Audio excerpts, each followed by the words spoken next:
Eaux souterraines, invisibles mais vitales, préservons-les. Êtes-vous vraiment sûr de savoir d'où vient l'eau que vous buvez? Du robinet? Mais encore? Des rivières? Alors oui, en partie bien sûr, mais ça n'est que la partie émergée de l'iceberg. En réalité, dans le bassin Rhône-Méditerranée et en Corse, jusqu'à 80% de notre eau potable provient des eaux souterraines. Parce que oui, sous nos pieds, il n'y a pas que de la terre et de la roche. L'eau est stockée et circule dans de nombreux aquifères, entre les grains ou dans les fissures de la roche. Dans le karst, elle peut même former des rivières souterraines. Ces réserves d'eau souterraine sont extrêmement précieuses, non seulement parce qu'elles constituent l'essentiel de notre ressource en eau potable, mais aussi parce qu'elles sont nécessaires au fonctionnement des rivières et à leur biodiversité. En effet, l'eau souterraine et l'eau des rivières sont connectées et elles s'alimentent l'une l'autre en fonction des saisons. En hiver, l'eau de pluie qui s'infiltre dans les sols et une partie de l'eau des rivières renouvelle le stock d'eau dans les aquifères. On dit qu'ils se rechargent. En été, lorsque les pluies se font rares, les eaux souterraines sont les dernières à alimenter les rivières et les zones humides et évitent qu'elles ne s'assèchent.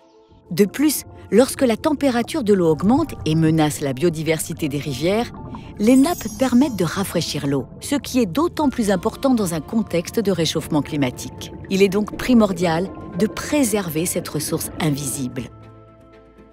Pourtant, aujourd'hui, elle est de plus en plus menacée, à la fois par les pollutions, l'urbanisation et les aménagements, les prélèvements excessifs et le changement climatique.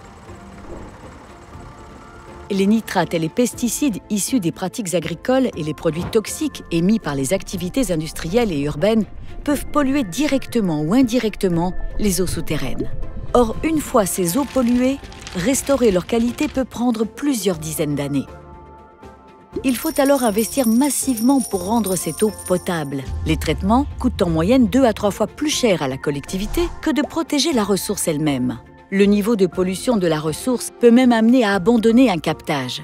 Ces 30 dernières années, 9% des communes des bassins Rhône-Méditerranée et de Corse ont dû fermer un captage, se privant ainsi d'une ressource précieuse. Autre menace pour les eaux souterraines, les prélèvements excessifs qui dépassent la capacité de recharge des aquifères, d'autant que le changement climatique accentue aussi le déficit en eau des nappes. Alors que doit-on faire pour protéger cette ressource si indispensable? Consommer moins d'eau. Nous devons tous, à notre niveau, viser la sobriété en eau et réaliser des économies. Réaménager les territoires pour favoriser l'infiltration de l'eau. Pour agir sur la quantité d'eau disponible, nous devons également tout faire pour permettre à nouveau à l'eau de s'infiltrer davantage dans les sols et ainsi recharger les nappes souterraines. Pour cela, les collectivités peuvent désimperméabiliser les sols et engager des travaux de restauration des méandres des rivières et des zones humides. Ces travaux ralentissent la circulation de l'eau et favorisent son infiltration dans les nappes. Changer nos pratiques.